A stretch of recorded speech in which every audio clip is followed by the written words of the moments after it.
Hi, my name's Serena Holiday, and I'm going to be going over telephony with you. The main question that we're going to be covering is why we study telephony.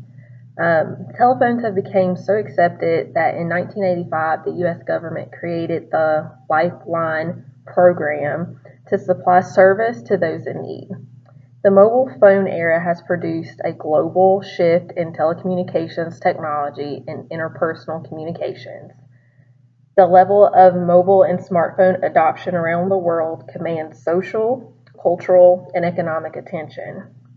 Mobile telephony's use of spectrum affects the dissemination of other digital media.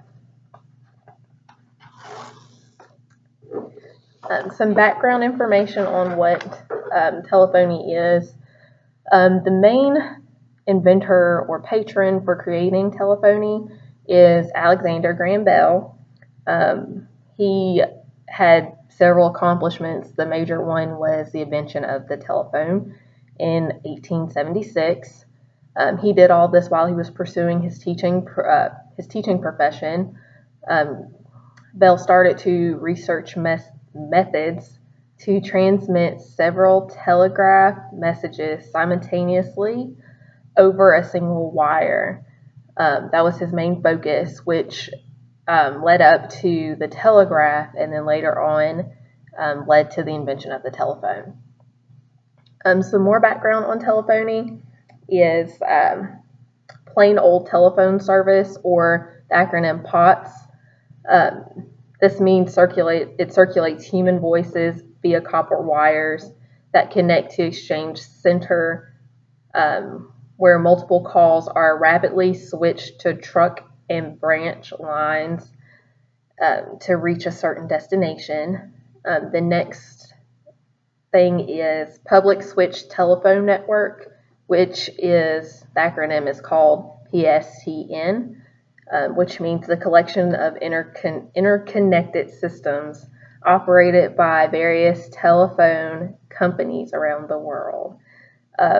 Many kind of know this as it started as a human-operated analog circuit switching systems, or the little plug boards that they had a long time ago. And the last one is the storage program control, or SPC. The switching of telephone numbers was done through conversion of computer memory. Our next topic is going to be on the birth of mobile phones. We're going to talk a little bit about the Carter phone, who was Thomas Carter invented this type of phone, and he was hassled by AT&T about this in about 1955, just because the Carter phone sold 3,500 units, and AT&T felt threatened, and they threatened to suspend telephone service on any lines using Carter phones. The big fuss about this whole invention device was kind of making the voice connections between mobile radios and the telephone network. So AT&T didn't really like that the Carter phone was using their network pretty much. AT&T also demanded that the FCC put a stop to the Carter phone, and the court ruled in favor of the Carter phone. The court decided, any lawful device could connect with any phone company's equipment. Another phone inventor was Martin Cooper. Martin Cooper was an electrical engineer who worked on car phones for Motorola's Research and Development Lab. He had a vision after watching Star Trek that he wanted to create a cellular phone, pretty much based off of what the communicator looked like. So his vision became a reality, and the actual mobile phone was a lot bulkier than the communicator in Star Trek. So it adopted the nickname the Brick, just because of its weight being 2 pounds. The next thing we're going to talk about is smartphone evolution. If you haven't noticed, if you look on the slideshow, it shows kind of a small timeline, but without numbers. It has more of a, big phone kind of going down to like a little smaller phones and then getting back up to kind of the big tablet phones now. But we're going to talk a little bit about a couple of those phones. The smartphone and smartphone evolution. In 1993, the cellular transition to smartphone technology began with the introduction of IBM's Simon. And as you can tell, it has evolved over the decades. In 1996, Nokia moved forward with its 9000 model that merged mobile phones with features of Hewlett Packard's, digital person, the PDA, the personal digital assistant. And smartphones have 4 different layers. The first layer is the app itself, and the app itself contains like social media sites or video game apps, your calendar app, your online newspaper apps, your music store apps, your calculator apps. So the app is the first layer of the smartphone. The second layer is the operating system itself. So I've listed 3 different operating systems, and that's Android, Apple's iOS operating system, or some phones actually use Windows as an operating system. The third layer is the smartphone itself, which is either some popular brands are the Galaxy, which is produced by Samsung, or the iPhone, which is produced by Apple.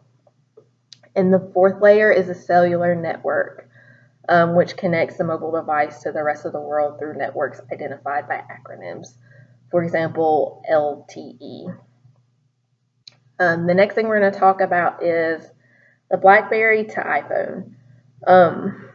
BlackBerry was kind of developed out of Research Motions Inline, or RAM, which was for two-way pagers. The features for BlackBerry's phones are wireless email, mobile faxing, and tiny keyboards. BlackBerry Jam is a little nickname that was created or used by business professionals who are fixated on their handsets. And some of those business professionals got the name called Crackberry to indicate their addictive quality to their BlackBerry.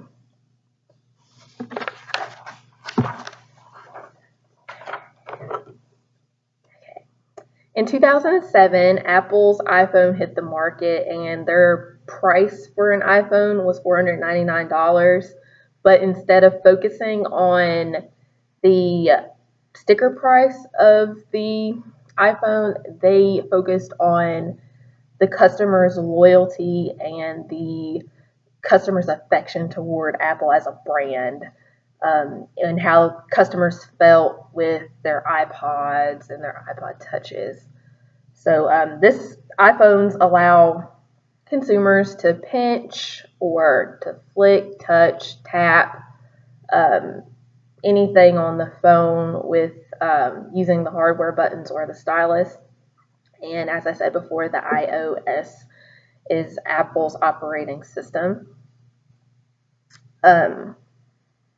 Just a little kind of tip I put in here, I'm just joking around because everybody always seems to either be Team iPhone or Team Android. Google's Android grew about 81% of the worldwide market share, while Apple's iOS grew 12.9%, and Microsoft's operating system moved to 3rd place following the merger with Nokia. Next thing we're going to talk about is 4G networks. Pretty much the G in 4G stands for generation. You have, some of us are familiar with 3G. So pretty much 3G is no longer in and 4G is in.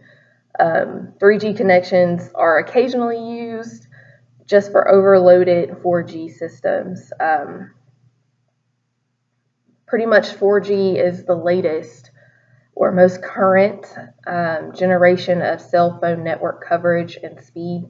3G was created as one of the first networks that was fast enough to support a smartphone.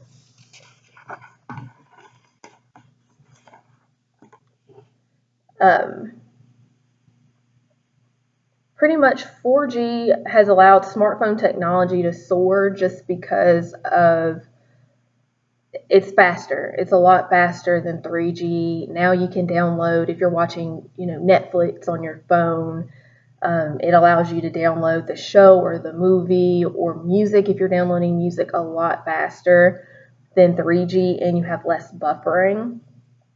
4G technology depends on the standard set by the International Telecommunications Union, and the list peak speed requirements are 100 megabits per second for high mobility communication and 1 gigabit per second for stationary users. Our next topic is going to be Voice over Internet Protocol, or VoIP for short. VoIP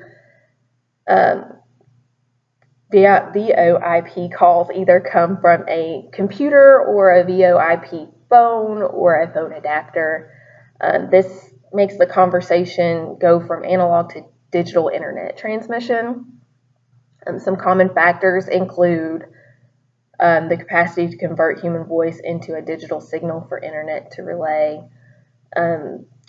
Alon Cohen and Lior Haramati, excuse me if I'm pronouncing this wrong, are responsible for pioneering the VoIP. They were two electrical engineers too. And then we have peer-to-peer teleconferencing. We're kind of familiar with this as Skype. Some of us use Uvu or another type of peer-to-peer teleconferencing. The name of two inventors that created Skype were Nicholas Zenstorm and Janice Frias in 2003. Skype started as an early voice over internet protocol service, which allows people to take calls via computer using a microphone and a webcam to reach distant locals in the US, United Kingdom, and select countries. I know my boss, she actually uses Skype every day, or we use some type of web peer-to-peer teleconferencing just so she can kind of check in with me where she's located in a whole nother section of Virginia and I'm located in the country part of Virginia. So she checks in with me weekly and we have kind of video conversations, kind of like I'm doing now with you. So Skype is very handy for us in my day-to-day job. And the last thing that we're going to talk about is privacy and safety. Mobile phone tracking doesn't require the active use of handset to locate a person. It actually locates an individual. By locating an individual, it's done by checking the signal strength from the unit that's closest to the antenna that is being used to send signal to the location. This can allow police surveillance. It can track if somebody's lost, or it can also, help solve some crimes. I know this is a little crazy, but I watch a TV show called Snapped every Sunday, and they actually have used this kind of technology before. They'll use the signal, or, some people have the Find My iPhone app on their phone, so, it can trace the signal and it can help you find your phone. Another important topic for privacy and safety is the epidemic of texting and driving. Texting and driving is very dangerous, and we're all connected to our phones in some type of way, so it's hard for us to look away from our phone for 2 seconds to focus on driving. And 42 states actually banned texting and driving just due to an increase in deaths and car accidents. So don't text and drive, be safe, a message can wait. And my question to you all is, as cell phones continue to become critical in our society, do you feel like cell phone providers or companies should allow access to hack into your phone? Do you think that tracking the location of a mobile device is useful or an invasion of privacy? Thank you guys for listening to me. I'm actually kind of glad that you guys get to see my face a little bit, and I'm glad that I got to see all of yours. I hope you guys have a blessed semester, and I look forward to hearing from you all soon. Talk to you later, and thank you for listening.